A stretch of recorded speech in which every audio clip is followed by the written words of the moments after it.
चलिए अब हम लोग देखते हैं 8 नंबर क्वेश्चन। यहाँ पर सिद्ध करें कि 3+2√5 एक अपरिमेय संख्या है। मतलब कि इसको हम लोग क्या करना है, सिद्ध करना है। लिखेंगे हल। यानी यहाँ पर क्या दिया है, 3+2√5 दिया है, ठीक ना, दिया है। लिखेंगे 3 एक परिमेय संख्या है। क्या है, परिमेय संख्या है। 3 क्या है, परिमेय संख्या है। और 2 भी एक परिमेय संख्या है। बहुत ही शॉर्टकट हम इसका जवाब देंगे, ठीक ना, ज़्यादा लंबा प्रोसेस नहीं करेंगे।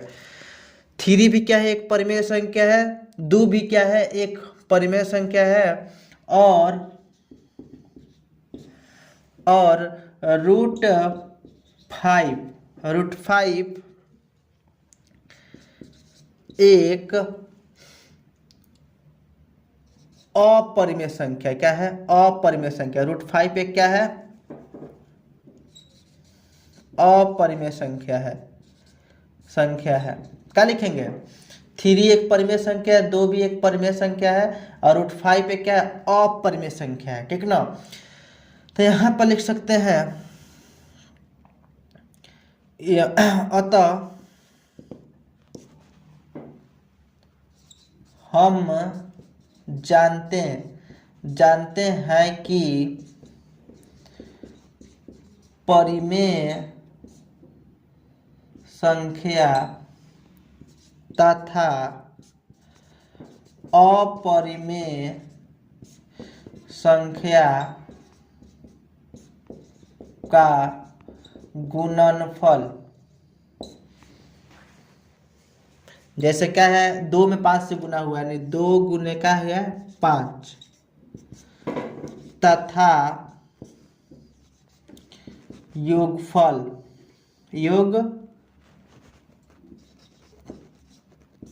यानी 3+2√5। यहाँ पर देखिए, यहाँ पर 2 में इस 5 से गुना हुआ है तो यहाँ पर गुणनफल लिख देंगे, और 2 प्लस इसको जोड़ा गया है तो योगफल लिखेंगे। हम जानते हैं कि परिमेय तथा अपरिमेय संख्या का गुणनफल तथा योगफल अपरिमेय संख्या ही होता है। क्या होता है,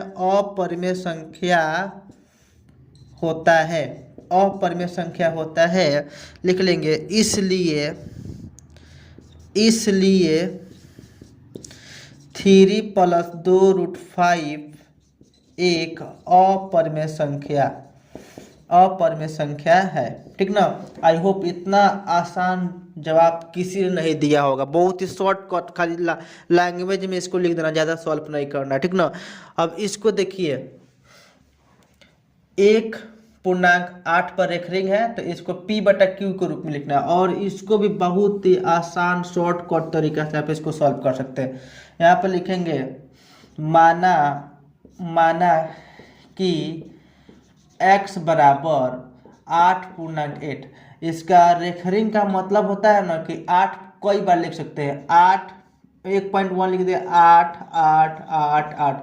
इसको आप लोग कई बार लिख सकते हैं। जिस पर रेखरिंग दिया रहेगा, जैसे मान लो 8 5 पर रेखरिंग दिया है और यहाँ पर कुछ भी संख्या दिया है तो ठीक ना, इसको हम ऐसे लिख सकते हैं, 2 8 5 8 5 8 5। बार जिस पर जितना बार रेखरिंग दी उसके उतना बार हम लिख सकते हैं, ठीक ना।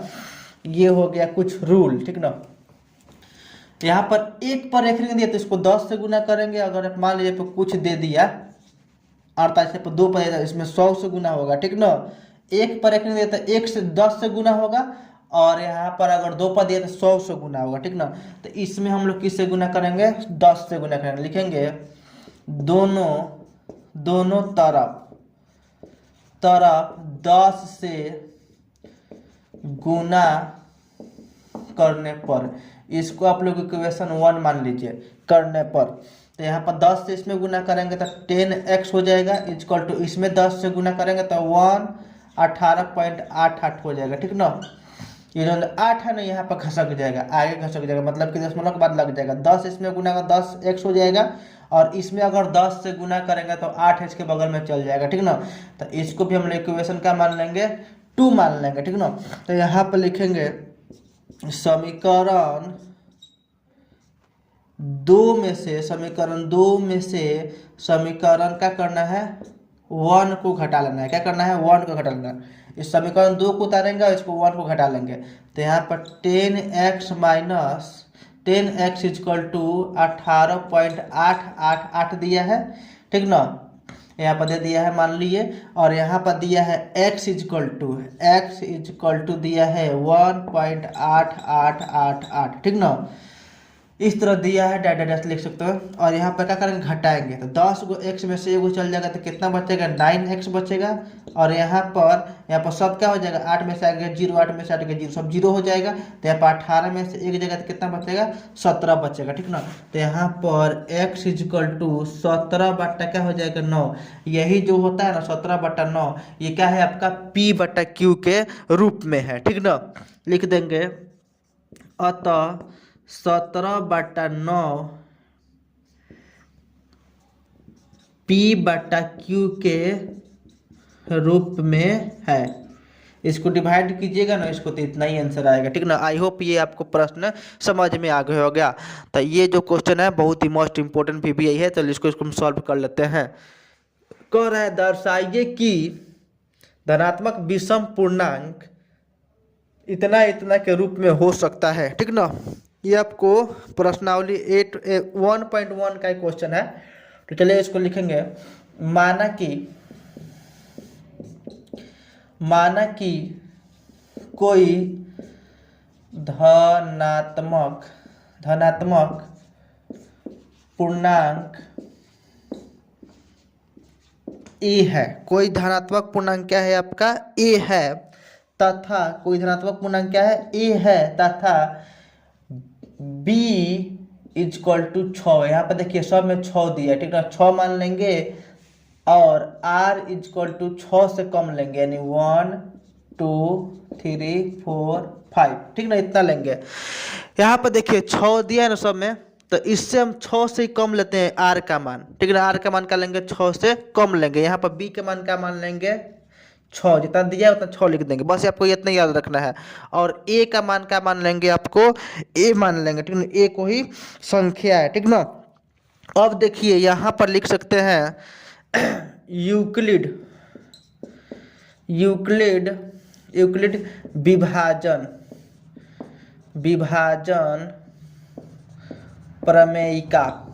प्रमेयिका से क्या बताए थे, यूक्लिड विभाजन प्रमेयिका a is equal to BQ plus R, ठीक ना। तो यहाँ पर a ऐसा ही रहेगा, ठीक ना। और यहाँ पर b के जगह पर क्या रखना है, b की जगह पर आपको 6 रखना है, तो 6 रख देंगे, q ऐसा ही रहेगा।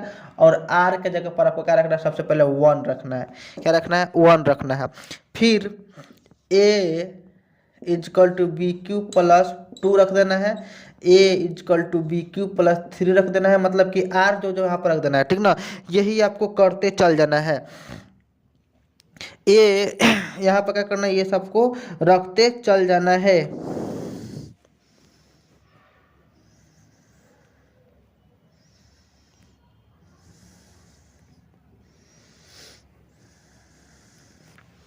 ये सब आपको रखते चल जाना है। a is equal to QR plus 4, a is equal to Q plus 5, मतलब 5 तक आपको रखना है इस मान, ठीक ना। यहाँ पर 0 से भी 0 भी रख सकते हैं तो कोई दिक्कत नहीं है, नहीं r इजकल टू 0 भी रख सकते हैं। यहाँ पर रख देगा, अगर a is equal to Q plus 0 रखते हैं तो आपका क्या हो जाएगा, 6Q आ जाएगा।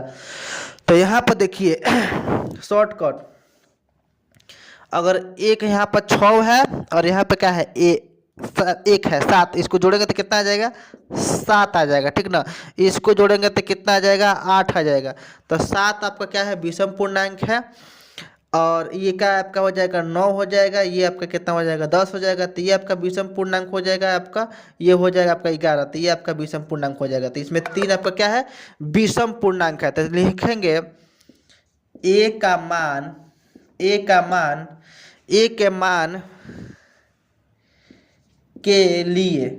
के मान के लिए ए के मान के लिए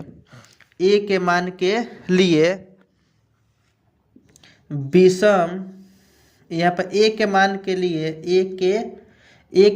लिए विषम पूर्णांक क्या हो जाएगा? पहला हो जाएगा 6 + 1, 6 + 3, 6 + 5 संभव है। यानी यहाँ पर Q के जगह पर आप कुछ भी रखिएगा तो आपको क्या मिलेगा? A = विषम पूर्णांक ही मिलेगा। बस इसको क्या करना है? दर्शा देना। आई होप ये आपको प्रश्न अच्छा लगा होगा। तो आप लोग नेक्स्ट वीडियो का इंतजार कीजिए। ये 10 क्वेश्चन आपको हम कंप्लीट करवा दिए हैं। आप इसको कॉपी पास इस तरीके से लिख दीजिएगा और नेक्स्ट वीडियो देखना मत भूलिएगा, प्ले लिस्ट में पड़ा हुआ है।